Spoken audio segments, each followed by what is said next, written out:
So in my last video, I talked about how you can use your phone more productively. If you want to check out, I will leave a link somewhere here. I don't know. But I talked about how you can use motivational wallpapers to keep you motivated throughout the day. And I also suggested that you might want to change the wallpaper on a daily basis so that you don't become familiar with it. Because if you become familiar with it, it would just go by and you wouldn't even notice that there's a message that you need to read. And there's a method on Android you can use that it automatically cycles between a ton of wallpapers that you have selected.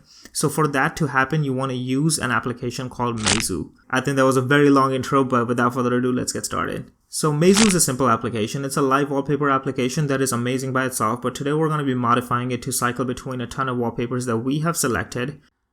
I want to apologize for mispronouncing the name of the application for the first half of the video. It's actually Muzei, not Muzei. Now that I've learned it, let's continue.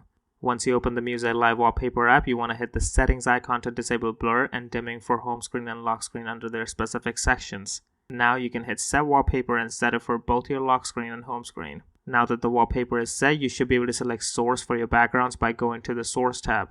Select my photos and provide permissions to your local storage.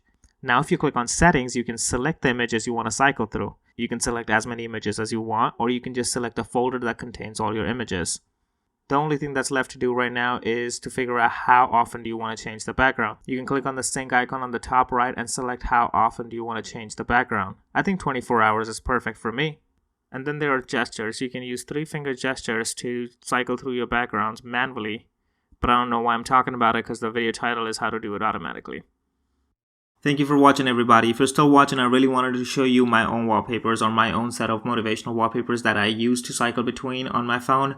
You can check that link in the description below. If this video helped you in any way possible, please hit the like button and let me know in the comments below what do you want to really see next. And if you want more videos from a minimalist technology geek, hit the subscribe button.